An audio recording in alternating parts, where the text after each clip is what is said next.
Hi there, my name is Kay Moon, and I am a Western astrologer and twin flame channel, and this is a video about the Scorpio full moon taking place on May 1st at 1:22 p.m. If you happen to be on the eastern seaboard of the United States, definitely check a time zone converter for your local time.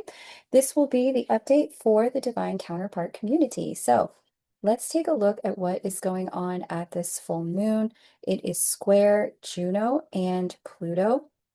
There in Aquarius, it is trine Jupiter in Cancer there. It is semi-sextile Lilith in Sagittarius there. It's sextile to Pholus. Where is Pholus? Pholus, right here in Capricorn. And we have a yod to the full moon from Venus and Saturn and Mars there at the top of the chart, in Gemini and Aries, respectively.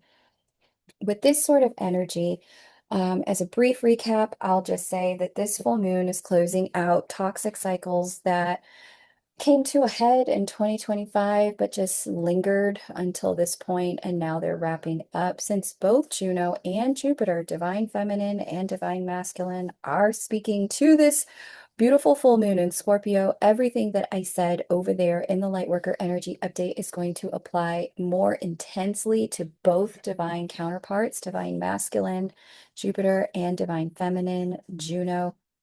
Definitely have a listen if you have not yet. It is going to truly serve you to understand some of the deeper patterns that are unfolding behind the scenes, especially if you have a connection that you find yourself considering as in separation at this time, or there's little to no communication. It'll help you understand what's happening and how it's serving your connection.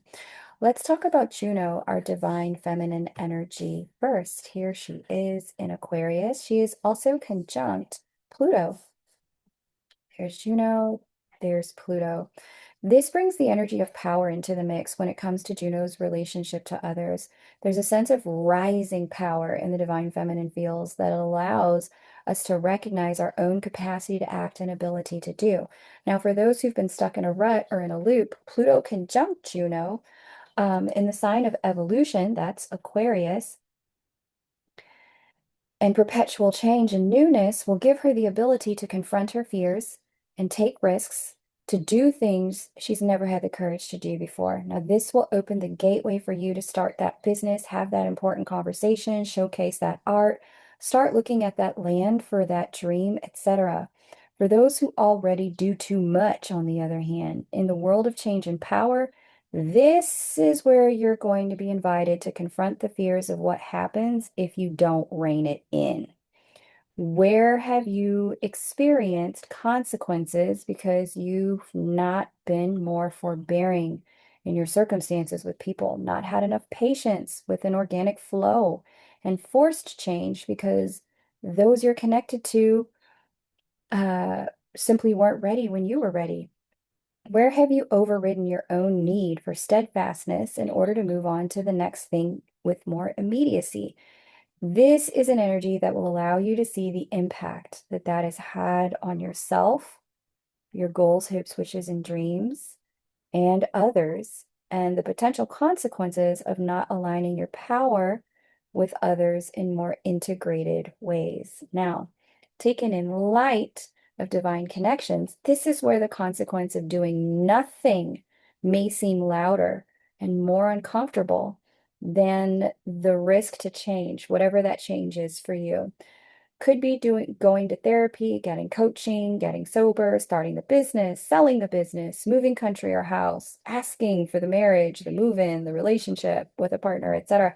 This is the energy that can cause the dam to break, especially because in this position conjunct Pluto, she is also trine to Uranus, which is the governing planet of Aquarius. So at the time of setting this video up, Uranus is still at the 29th degree of Taurus, but by the time we get to this full moon, baby, Uranus has already changed. It changes on April 26th, and I am counting down the days personally. I'm so ready for this for all of us. That 29th degree of Taurus, it ain't nothing to play with. Uranus, as the original divine counterpart, is providing an initiation of sorts in the divine feminine energy fields that breaks down doors in several key ways, because he is the energy of the unexpected, unpredicted, quantum field of possibilities, nonlinear growth that skips steps. And this year, Uranus is in major conversations with both Juno and Jupiter, divine feminine and divine masculine, respectively. Last year, I told y'all to get ready for miracles, timeline changes, things turning around and upside down overnight. Uranus in communication with both is what's causing this. This is why we are in one of those activation points right now. Also, if you're not on the private list, please join now, as I will send that list of key activation dates that I mentioned in the channeled messages for Twin Flames. I'm going to send that out at the end of April between the 27th and 30th, so just a few days away. Link to join the private list is below this video. But let's talk about what Uranus in trine with Juno conjunct Pluto can mean. Different and new divine counterparts coming in for those who have asked for this. I love to see it. This is a little bit of divine counterpart musical chairs. This is also going to be the elevation of what some call high-level soulmates. Now, I've never really appreciated that term, but an initiation from a regular connection to an unconditional love-based connection with someone, that can happen here, especially because of the Venus connection also speaking with Uranus at this time. This is ultimate transformation in feminine energy, especially where stuckness has been concerned with the feminine energy in the connection, like lack of receptivity, lack of flexibility, lack of spontaneity, lack of fertile ground for growth, lack of committed partnership, etc. These are indications of deficiency in divine feminine energy in the connection. And again, if you're new here, I want to remind you or let you in on a fact that about the way I read. I read these as energies, not people. And I read that we all have divine feminine and divine masculine energies within us, not just one or the other. So if you're looking at your counterpart and going, but they're the one with the lack of receptivity, they may have had some challenges with their own inner divine feminine energy. And a transit like this is going to help them get that sorted out. Okay.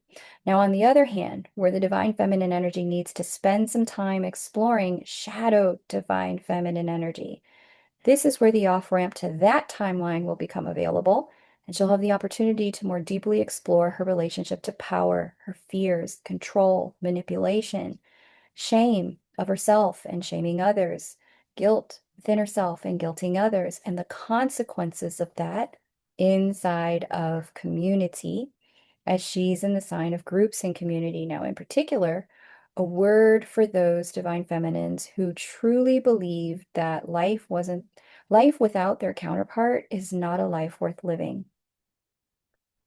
Uranus expedites things. Pluto governs complete and total endings. This is an invitation to re-examine that belief, as Juno's rendezvous with the two of them can put you in situations that ask, are you sure that's what you mean in 2026? So please remain intentional about the timeline you're aligning your energy with, because with Uranus in the mix and Pluto here, there will be multiple timelines available to access as some of the main or the older ones close and collapse and new ones start to come online. Okay. We're going to talk more about it as we go, since she's already in shadow. But know that the energy is here and accessible now, right? So too are your breakthroughs. And if you've joined Star Club, you'll find the key dates and themes to look out for with this Juno retrograde in your retrograde guide. So definitely mark those for yourself, as we've already started Juno's shadow process. We also have Juno sextiling Neptune and Saturn there in Aries. Here's Saturn, here's Neptune. They're both in the sign of Aries, and that is a sextile aspect. This is going to empower Juno to release all illusions about self and come into intuition and spiritual wisdom. about ourselves, our identity, our ambitions, our drives, what motivates us toward action, what motivates our behaviors, especially concerning groups and people and friendships and our aspirations. Okay, this is both a deeply tempering and deeply spiritualizing conjunction in Aries, Saturn and Neptune there. And as they influence the divine feminine energetic fields there in Aquarius, they build a frequency for us to come to terms with challenging truths about ourselves and how we can be more ourselves and even more supportive to ourselves, less compromising about ourselves when we are connected with other people. There's also an energy here of letting go of control externally and controlling what is from us, about us, for us, and by us, and releasing everything else. Okay. So I like to see that it's definitely a marked elevation in divine feminine wisdom in the third dimension. We also see Juno here, conjunct that Pluto, trine to Venus there inside of Gemini. And Venus is conjunct Uranus. This is love bug energy, if I ever saw it. This is, as I mentioned earlier, it can elevate ordinary love to unconditional love. It can also elevate, status in partnerships where it's like, okay, now we're engaged, or now we live together, or now we're married. You can quantum leap here. But more than that, it can also cause the stepping up into commitment, like overnight or all at once. This is meet and marry kind of energy, courtship after, like it comes out of sequence. So know that that kind of thing can definitely happen here. I want to speak to those who are working on the blended family and multi-partner path for a moment. For those who have a challenge with the multi-partner path, and believe there can only be one if you're a true twin flame. You can skip this part or listen. Just know, listen, I just report on the energies as they're revealed to me. The infinite wisdom and creativity of Source, the divine, God, call it whatever you want. It's not for me to judge the path that Source guides other people down. I'm only permitted to see the highest expression of that path through the lens of love. For those who are here to showcase unconditional love through polyamorous relationships and what that can look like when it's done honorably, equitably, considerately, respectfully, and lovingly, this combination, Uranus and Gemini in the sign of the twins, duality, and Juno over here in the sign of communities and multiplication. This is where the needed conversations to advance that end can be had. This is also a really great energy for blended families. I love to see that. If you know, and shared households, if you know shared resources like a house, shared incomes, a multi-adult household of extended and chosen family serves the big picture and thriving for everyone involved, then this energy can support the divine feminine capacity for receptivity and flexibility within all parties to make that a reality. And it can happen very, very quickly at this time. I've met a few folks who are on this path, and hats off to you. You're really working a new level of love and respect and compassion. And it's not my path, but I certainly admire the wisdom the divine has imparted for you to facilitate your next steps. And I certainly see that this is an opportunity that opens the gateway for you to get on highest timeline with everyone involved. We also see Juno trine to the shaman's asteroid here. Shaman's asteroid there in Libra. This highlights retrieving lessons from the past to bring them into the present in relationship, since Makemake here is in the sign of relationships. That's Libra. And especially since Makemake is opposite Saturn and Neptune over here, Saturn and Neptune. And all of them are speaking to Juno right here. So much fun. This is truly a time of divine feminine breakthrough because there's a lot of remembering what didn't work and unwillingness to repeat that, even if it means trying something uncomfortable, being willing to try that instead of repeat an old cycle. So I love to see that elevation in divine feminine energetic fields.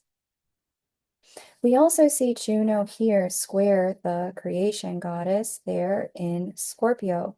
This is As mentioned in the Lightworker Energy Update, a review of creations that we are ready to release or purge, and a good time to check in with your doctor about hormones, reproductive health challenges that could potentially surface. We see a semi-sextile to Pholus there in Capricorn. This is where we get that hunch, that instinct that we can't go back to the old no matter what it was.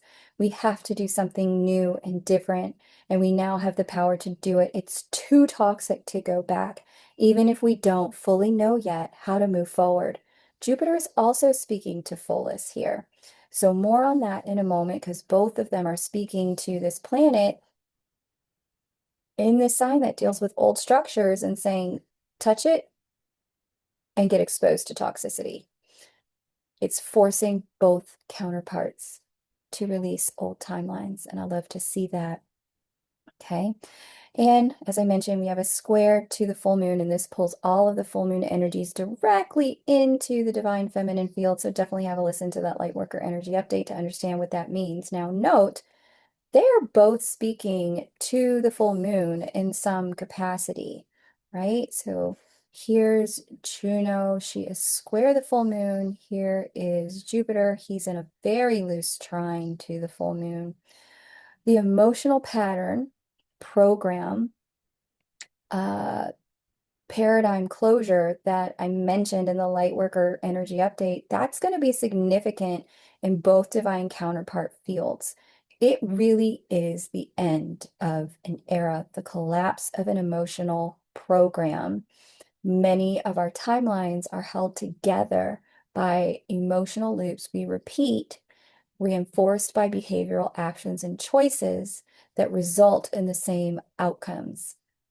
As a result of these things collapsing at this time, a lot of the old timelines that co-sponsored separation or propped up separation, propped up division in consciousness instead of unity consciousness, these are also collapsing. So in union, there can be a closure of an emotional pattern between you and your counterpart that's held back the connection from expressing its highest timeline, like the two of you really seeing eye to eye, mutually understanding one another. That pattern can close with the Scorpio full moon. For those who identify in some format of separation, this can be the closure of a pattern that has indeed supported separation dynamics.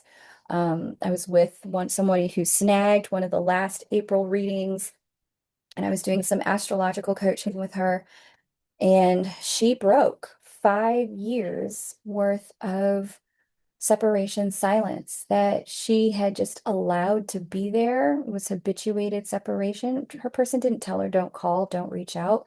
During our session, she broke the silence. Communication can now begin to flow and open between them again. It was certainly what was shown in her chart, certainly what was shown in the counterpart's chart as something that was a viable option in present time. We'll see what happens there. But this is the type of thing where separation may cost more, feel worse than it's ever had. And the risk to start coming into third dimensional union, the ways that that may have felt challenging before, this is a period of time where the risk to do it is going to, and the unknown and the uncertainty of it, that may feel better than the suffocation of separation. So, interesting times we are living through for sure. Listen, I'm just the reporter, y'all. I don't make these things happen. I'm just reporting on what I see. I'm watching so many of our Star Club members who are also graduates of the Union Workshop from last year navigate this energy and see breakthroughs show up in their own connections. Contact after long periods of no contact, trips planned after years of not seeing one another, the end of the co-working relationship so that the romantic partnership can flourish without institutional intervention, and using the astrology to know how and when to take the right steps with a supportive community having their back. So if this is the kind of breakthrough you're ready for, working with the energy rather than waiting for updates and watching it, then Star Club reopens in mid-May, and I would love to have you. For just $22 a month, you'll get access to not only an incredibly supportive community for your journey, but also an amazing roster of upcoming classes and opportunities to learn astrology, ask me questions so that you can take action, to align your life and connection to that higher timeline. Private listers are going to be notified of openings first. So if you'd like to join to get a spot with readings and more direct access to me, especially if you missed the chance to be one-on-one with me in April, then make sure you're on the list. Reading spots can save you up to 40% on relationship readings if you want to look at important connections in your life. The link to join the private list is just below this video. Some of the current members are already reserving their spots for May for the reading spots, so those will be more limited than they were in the initial launch of Star Club. I'd love to have you if you'd like to be there. Just make sure that you've got your calendar marked and join the list so that in the limited spots, you can grab yours. Let's talk about the divine masculine, Jupiter here in Cancer. This is the final completion of an integration of emotional truths in the divine masculine energy spaces. There has been so much emotional healing and energetic clearing going on in the divine masculine fields. And we're in the last 60 days before Jupiter jumps into Leo right over here for a nice 1-year stay in July. So this may be a period of concentrated and even accelerated growth in our divine masculine energy fields where we're suddenly clear, suddenly understanding, suddenly integrating things that have been percolating for us since last July when Jupiter showed up here in Cancer. The sudden part comes as Jupiter is now nearly 10 degrees away from being in an exact sextile with Uranus, okay? Which I'll talk more about in our next lunar update, but it's a big deal as it opens the path to not only emotional congruence that may not have been here before, but also new timelines as a result of that in connections. So where you've been dealing with a partner, let's just say whose head, heart, body, and mind were all going in separate directions. Maybe you've been that partner where you feel like you need to stay in one place, but your heart is in another place and your money's in a different place and your head is mixed up in the process. This is opening a window where alignment can finally come into being. Gentle reminder, it happens through choice and participation. Jupiter is opposite Pholus here in Capricorn. Before we get into that alignment, we are being reminded how much the old isn't going to work at this time. How trying to do what worked in the last chapter is just not going to work in the new chapter. So if you're already feeling heavier consequences for trying to make something that used to work for you in the last season work now, know that Pholus in Capricorn is the reason. It is calling all of us to evolve by making that old thing, old behaviors, responding in the old way, old mindsets, being the old versions of ourselves so toxic and have such high consequences that we have no choice but to put it down. This year, both Jupiter and Juno are in communication with Pholus. Right now, Juno is in what we call a semi-sextile. Jupiter is in the opposition. It's going to call all of us to evolve here, as I mentioned, and force us off of the old timelines so that they can collapse because it's no longer sustainable to source our interactions from the old, okay? Old running and chasing, old, separation cycles, old ways of avoiding the connection or holding the connection stagnant or in place. All of this is falling away in 2026. And this is one of the moments where that's becoming quite loud, both in the divine masculine and divine feminine energetic fields. We also see Jupiter having a loose trine to the full moon. As I mentioned, both of them speaking to the Scorpio full moon means that everything I said in the Lightworker energy update will be that much more amplified for the divine masculine. I won't repeat that here. We also see a trine to Vesta and Nessus there in Pisces. Now, I love this one because this is where we get the energy of being obsessed with our spiritual and emotional growth at this time. I mean, relentless at being thorough with implementation. If you've not been to therapy and you've been thinking about it, this energy is double confirmation that it can be an emotional breakthrough and spiritual breakthrough for you. And if therapy isn't your thing, all good.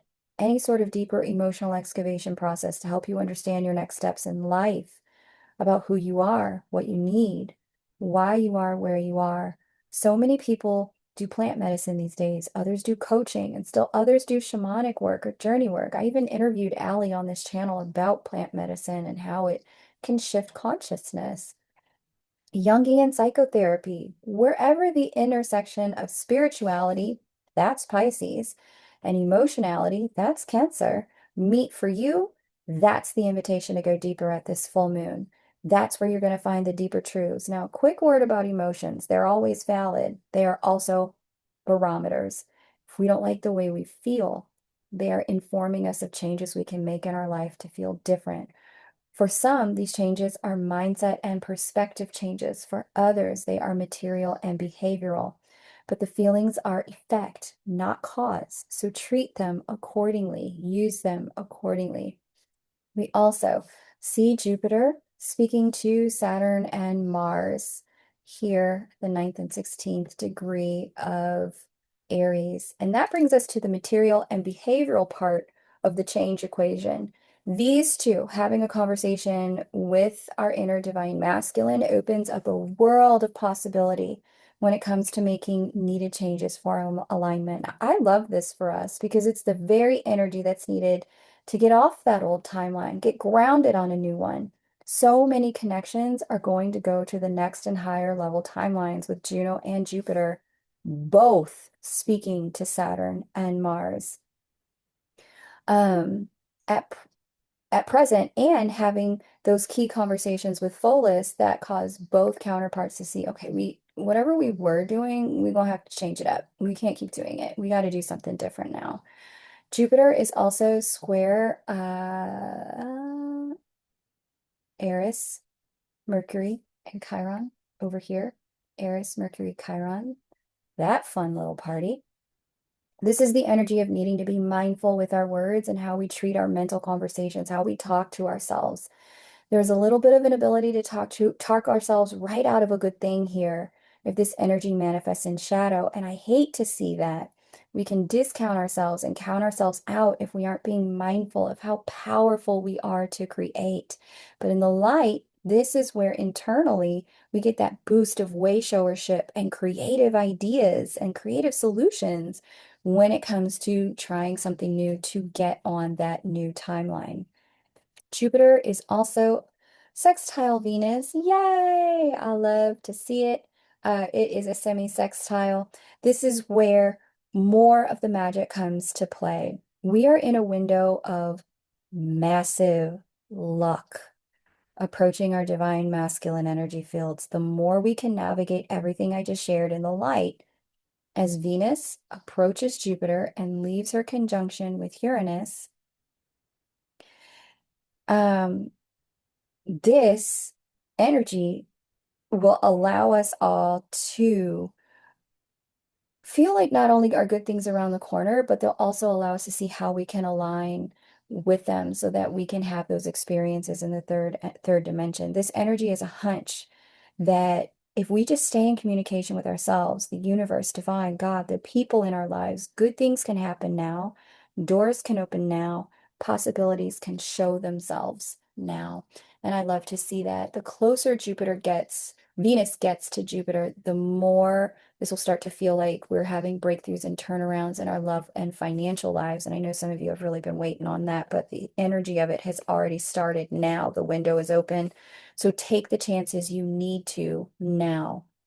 Especially if, you've been listening to everything I've been saying. And this was definitely one of my clients last week, like, but Kay, I tried X, Y, and Z. It didn't work before. I've had to remind several clients, look, it may not have worked then because the time wasn't right, but I promise you right now, we're on a different timeline. It can work now. Try again now, and you will see that breakthrough come to fruition. Some of this truly is about learning how to encourage yourself, renew your own mind, stay in faith about who you are and how much divine source, God, Allah, the universe loves you and wants to support you and has your back. Okay? Um, Listen, I'm just a messenger. I just see stuff and I tell you what I see. And what I'm seeing here is a ton of positive energy for our individual lives to begin to gather momentum and move forward in really great ways. If you heard something that resonates, encourages, or inspires you, lifts you up, definitely hit that like button. If you're new here, subscribe. Drop me a comment. Let me know in which way it resonated for you. Can't wait to read those. I gotta go. I mean, this is where I love you and leave you with love. I have my own luck to manifest right now. And we'll talk more soon. Take great care and bye for now. Definitely join that private list.